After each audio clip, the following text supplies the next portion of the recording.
በስመ አብ ወወልድ ወመንፈስ ቅዱስ አሃዱ አምላክ አሜን።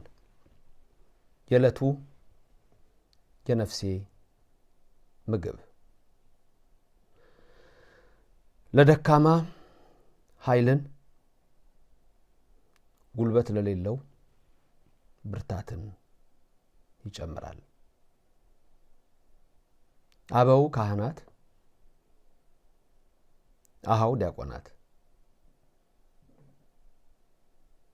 አባቶች፣ እናቶች፣ ወንድሞች፣ እህቶች፣ እግዚአብሔር አምላክ የሚወዳችሁ ሕፃናት ጭምር ሰላም እግዚአብሔር ከሁላችን ጋር ይሁን። የእመቤታችን ምልጃ አይለየን። የመላእክት ጥበቃ፣ የነቢያት፣ የሐዋርያት፣ የጻድቃን፣ የሰማዕታት በረከት ይደርባችሁ። የዕለቱ የነፍሴ ምግብ ዛሬ የነፍሳችንን ምግብ የሚነግረን ከአራቱ አበይት ነቢያት አንዱ ቅዱስ ነቢይ ኢሳይያስ ነው። ኢሳይያስ በምዕራፍ 40 ቁጥር 29 ላይ የሚነግረን ታላቅ ቃል አለ። የዕለቱ የነፍሴ ምግብ ለደካማ ኃይልን ይሰጣል፣ ጉልበትም ላነሰው ኃይልን ይጨምራል። ይሰጣል፣ ይጨምራል። ለደካማ እንዲሁም ጉልበት ለሌለው።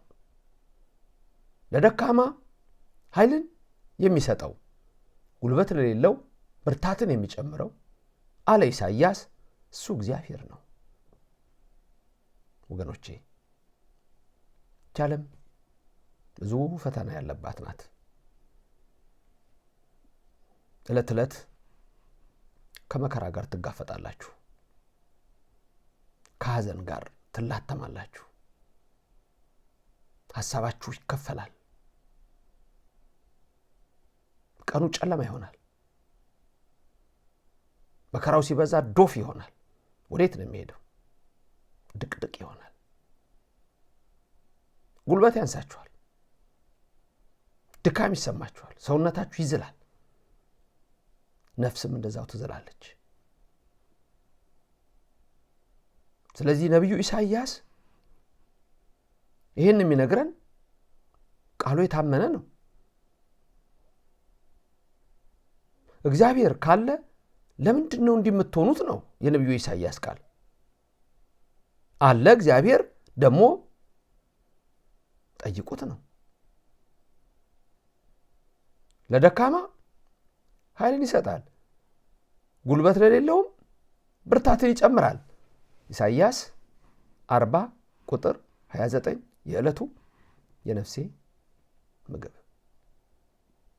አንዳንድ ጊዜ ከሰው ትሸሻላችሁ። አንዳንድ ሰዎች ከሚደርስባችሁ መከራ የተነሳ ከሀሳባችሁ ግን መሸሽ አትችሉም። ከአእምሯችሁ መሸሽ አትችሉም። ይልቁንም ልቡናችሁና አእምሯችሁ በእግዚአብሔር ሲጸና እንደ ልብ አምላክ ዳዊት ምን ትሆኑ ያፈራሃኒ ትላላችሁ። ምን ያስፈራኛል? ምንስ ያስደነግጠኛል? የነፍሴ የሥጋዬ አምላክ እግዚአብሔር ነው ትላላችሁ። የዛሬ የነፍሳችን ምግብ በቃ እግዚአብሔር ለደካማው ኃይል እንደሚሰጥ፣ ጉልበት ለጎደለው ለሌለው ደግሞ ብርታት እንደሚጨምር መረዳት ነው። ሁለት ነገሮች ልብ በሉ። አንደኛ ድካም፣ ሁለት ጉልበት ማጣት። ሁለቱም ተመሳሳይ ሊሆኑ ይችላሉ፣ ሊለያዩ ግን ይችላሉ። ድካም በሶስት አይነት መንገድ፣ ጉልበት ማጣትም በሶስት አይነት መንገድ። እንዴት? ድካም በስጋ፣ ድካም በነፍስ፣ ድካም በመንፈስ። ጉልበት ማጣት በስጋ፣ ጉልበት ማጣት በነፍስ፣ ጉልበት ማጣት በመንፈስ። ምን ማለት ነው? ስጋ አንዳንዴ ስራ ይበዛባችኋል። ስራ በዝቶ በጣም ሰውነታችሁ ሊዝል ይችላል፣ ሊደክም ይችላል። ረፍት ትፈልጋላችሁ ግን አታገኙም ሰዓት። ትንሽ መንቀላፈት ትፈልጋላችሁ። በዚህ በኩል የቤት ኪራይ ይመጣል። በዚህ በኩል ምንድነው የምበላው? ዘመኑ እንደሆነ እጅግ አስጨናቂ፣ ምስኪኖች የሚጨነቁበት ሰዓት ነው። እኔ አንደቴ ምን አለችኝ ባለፈው ኢትዮጵያ ግሮሰሪ ሄጄ የሆነ ዕቃ ገዝቼ ቤቴ ስተምሄድ ቢያንስ አንድ 300-400 ሜትር ብቻዬን አወራለሁ። ምክንያቱም ይዛው ሄደችው ብር ብዙ ነው። ይዛ የምትሄደው ዕቃው እንደውም ዕቃው ያንሳል ከብሩ፣ ብሩን ተሸክሞ ነው የሚሄደው። ዕቃው ያንሳል። ከዚህ በላይ ማጣት፣ መጨነቅ፣ መቸገር አለ ያለውም የሌለውም የሚቸግረው። ስለዚህ በዚህ ውስጥ የእግዚአብሔር በረከት ያስፈልገናል። የሥራ ብዛት ድካም ነው። ስራ የሌለው ሰው ራሱ ድካም ነው። በሐሳቡ በመንፈሱ ይደክማል። መንፈሱ ደከመበት። ስጋው እኮ ጥሩ ነው፣ ለመስራት ይችላል። ግን ምን ይስራ? ወጣቱ ከዩኒቨርሲቲ ተመርቋል፣ ምን እንደሚሰራው? ከትምህርት ቤት ወጥቷል፣ ምን እንደሚሰራው? ባይማርስ ምን እንደሚሰራው? አያችሁ ምን አይነት ችግር ውስጥና ፈተና ውስጥ እንዳለን። ወዴት ነው የምንሄደው? ወዴት ነው የምንጓዘው? ስለዚህ መንፈስ ድካም አለ። የመንፈስ ድካም ደግሞ ወደ ነፍስ ድካም ይጋባል። ስጋችሁና ነፍሳችሁ ሲደክም ጸሎት ማድረግ ታቆማላችሁ፣ ትተኛላችሁ፣ ይደብራችኋል፣ ነገሮች ሁሉ ያስጠሏችኋል። ኧረ ኢሳይያስ የሚለን እግዚአብሔር አለ ነው የሚለን እና ከዚህ እግዚአብሔር ጋር ግንኙነት መፍጠር ያስፈልጋል። መስራት ወሳኝ ነገር ነው። ስራ እንዲሰጠን እግዚአብሔር መማጸን ወሳኝ ነገር ነው። የሰጠንን ደግሞ ይዘን መበርታትና መጠንከር ከእግዚአብሔር የሰጠን ነው። ህመም ጉልበት ያሳንሳል። 3 ቀን ኃይለኛ ጉንፋን ከያዘሽ መነሳት እኮ አትችይም። ድክም ሰውነትሽ። የድሮ ሰዎች አቤት ጠንካራ ናቸው ይባላል። እግዚአብሔርንም ስለሚማጸኑ ነው።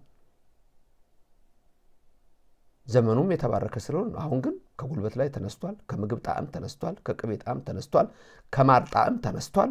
ከሁሉም ጣዕሙን አነሳዋለሁ ያለው እግዚአብሔር። የሰው ልጅ እድሜም ይቀንሳል የተባለው ዘመን ላይ ነው አሁን ያለነው። ጤና ማጣት ያደክማል፣ መንፈስን ያደክማል። ትክዝ ብለው ቤታቸው የተቀመጡ ሰዎች አሉ። እና ይህንን ኢሳይያስ 40 እያነበባችሁ ራሱ እግዚአብሔርን አነጋግሩት። ለደካሞች ኃይል ይሰጣል፣ ጉልበት ለሌለው ብርታትን ይጨምራል። ይሄ ነው የዕለቱ የነፍሴ ምግብ። ስለዚህ በነፍስም ሳትደክሙ ለጸሎት መድከም አለ እኮ አይደል? መድከም ሲቆም እኮ 10 ጊዜ የሚያዛጋ ሰው አለ። መቆም 5 ደቂቃ ቆማችሁ መጸለይ አትችሉም። 41 ቲራ ላይ ሰው ብሎ ለመስገድ ትፈተናላችሁ። ታዲያ እሱን ካሳና አድርገው አቡነ ዘበሰማያትን ከልባችን ሳንደግም እንዴት ነው የሚሆነው? ልባችን እኮ የለም ጸሎት ላይ አይደል? ትልቁ ችግር እኮ አንዱ እሱ ነው። ልባችን የለም ጸሎት ላይ ሆነን ሌላ ዓለም ላይ ነው ያለነው። አንዳንዶች እየመላለሳችሁ አለ ጸሎት ጀምራችሁ አቡነ ዘበሰማያት ቅዱስ አባታችን ነው ወይ ከምን ጨረስኩት? በስመ አብ ወወልድ ወመንፈስ ቅዱስ አባታችን በሰማያት ነው። ከዛ ልምት ያለሽ እንደገና የለም። ምን ታረገው ታዲያ? ወደህ እኮ አይደለም አንቺ ኑሮ ህይወት ምንድነው? እንዴት ነው የምኖረው ነገር? እነዚህ ሁሉ እኮ ሸክሙ፣ አቤት ክብደቱ፣ ከበዳችሁ ሸክም ነው እኮ። ድካም ያመጣል ሸክም ሲበዛ። ለደካሞች ግን እግዚአብሔር ኃይል ይሰጣል። ችግርን ተሸክመዋል፣ ከስር በታች ታደርገዋል። ማን ነው ያን ድንጋይ የሚያንከባልለው የሚለው ቃል ትዝ ይላችኋል። ማርቆስ 16 ቁጥር 1 ላይ እነ መግደላዊት ማርያም ሴቶች ወደ መቃብሩ ሲሄዱ ትልቅ ድንጋይ ስለነበር አሁን ያን ድንጋይ ማን ነው የሚያንከባልለው እያሉ እየተጨነቁ ሲሄዱ መልአኩ ገልብጦት ቁጭ ብሎበታል። ቁጭ ብሎበታል ማለት እኮ እኔ በላይ ነኝ ያላቸው። ተመልከቱ፣ ድንጋዩ ዝም ብሎ አልተውም እኮ ቁጭ ብሎበታል ማለት በቁጥጥር ስር ነው። እግዚአብሔር መልአኩን ይላክላችሁ፣ ኑሯችሁን ህይወታችሁን ይባርክ፣ ችግራችሁን ከእግራችሁ በታች ያድርግላችሁ። ኢሳይያስ የዕለቱ የነፍሴ ምግብ እሱን ያስተማረን። ኢሳይያስ ምዕራፍ 40 ቁጥር 29 ለደካማ ኃይልን ይሰጣል፣ ጉልበት ለሌለው ብርታትን ይጨምራል የሚለው ቃል ይሄ ነው። በስጋ መድከም፣ በነፍስ መድከም፣ በመንፈስ መድከም አለ። መንፈሳችሁ ደስ የማይለው ጊዜ ይመጣል፣ ይደክማችኋል። ግን ደስ የሚል አንድ ቃል ደግሞ አለ አይደል? ኢሳይያስ እንደነገረን ማቴዎስ የጻፈው ከጌታ ሰምቶ ምንድነው ያለው? ማቴዎስ 11:28 እናንተ ሸክም የከበዳችሁ ወደኔ ኑ እኔም አሳርፋችኋለሁ። በዚህ ቃል በቀጣይ የነፍሴ ምግብ እንማራለን። ለዛሬ ግን ይህን ሰማን። ከማታ እስከ ጠዋት የጠበቀን የንጋቱን ብርሃን ያሳየን፣ ከማታ እስከ ጠዋት ጠብቆ ከጠዋት እስከ ማታ እንደገና የሚጠብቀን የሚመግበን አየርን የሰጠን እግዚአብሔር ምስጉን ይሁን። አይተዋችሁም። ቅድስተ ቅዱሳን ድንግል ማርያም በዶኪማስ ጓዳ ተገኝታ ድካሙን፣ ጭንቀቱን፣ መከራውን እንደገፈፈችለት በምልጃዋ የእናንተንም መከራ ልጇ ወዳጇ ገፎ ይውሰድላችሁ። የድንግሊቱ ምልጃም አይለያችሁ። የባህራንን የሞት ደብዳቤ ወደ ሕይወት የለወጠ ቅዱስ ሚካኤል የእናንተንም ወደ መልካም ይለውጥላችሁ። ልጇ ቢሞት ያስነሱላት የጻድቁ አባት የታላቁ አባት የአባ ገብረ መንፈስ ቅዱስ ረድኤት ያ ሁሉ ዓመት ዕድሜ የጸለዩት ጸሎት በእናንተ ላይ እንደ ዝናብ ይውረድ። ክፉ አይንካችሁ። ሁሉንም ሰላም ያርግልን። ይሄ ቃል ከኔ ጋር ሌሎች ሰዎች እንዲደርስ ላይክና ሼር የምታደርጉ ሁሉ እግዚአብሔር የልቦናችሁን ሐሳብ ሰምቶ ይፈጽምላችሁ፣ ጸሎታችሁን የሚቀበልላችሁ። አዲስ የሆናችሁ ወደ እግዚአብሔር ጉባኤ መጣችሁ ሰብስክራይብ በማድረግ በእግዚአብሔር ጉባኤ አብረን እንማማራለን። እግዚአብሔር በቤታችሁ ለዘላለም ይንገስላችሁ። የዕለቱ የነፍሴ ምግብ ምን ነበር ያለን ኢሳይያስ? እግዚአብሔር ለደካሞች ኃይል ይሰጣል፣ ጉልበት ለሌላቸው ብርታትን ይጨምራል። ብርታት ይስጣችሁ፣ ጤና ይስጣችሁ፣ በረከት ይስጣችሁ፣ ኃይል ይስጣችሁ፣ ሀብት ይስጣችሁ፣ ጸጋ ይስጣችሁ፣ ሞገስ ይስጣችሁ፣ ግርማ ይስጣችሁ፣ ረድኤት ይስጣችሁ፣ በጎነትን ያልብሳችሁ። ሞትን ድል አድርጎ የተነሳው ኢየሱስ ክርስቶስ ለስም አጠራሩ ክብር ምስጋና ይግባው። የእመቤታችን መልጃ አይለየው። አነሳስቶ ላስጀመረን አስጀምሮ ላስፈጸመን ሕያው አምላክ ክብር ምስጋና ይግባው። ቀናችሁ ሁሉ ልክ ፀሐይ ወጥታ ብርሃን እንደሆነ ብርሃን ይሁን። ልዑል እግዚአብሔር ይባርካችሁ፣ ፊቱንም ያብራላችሁ። አሜን።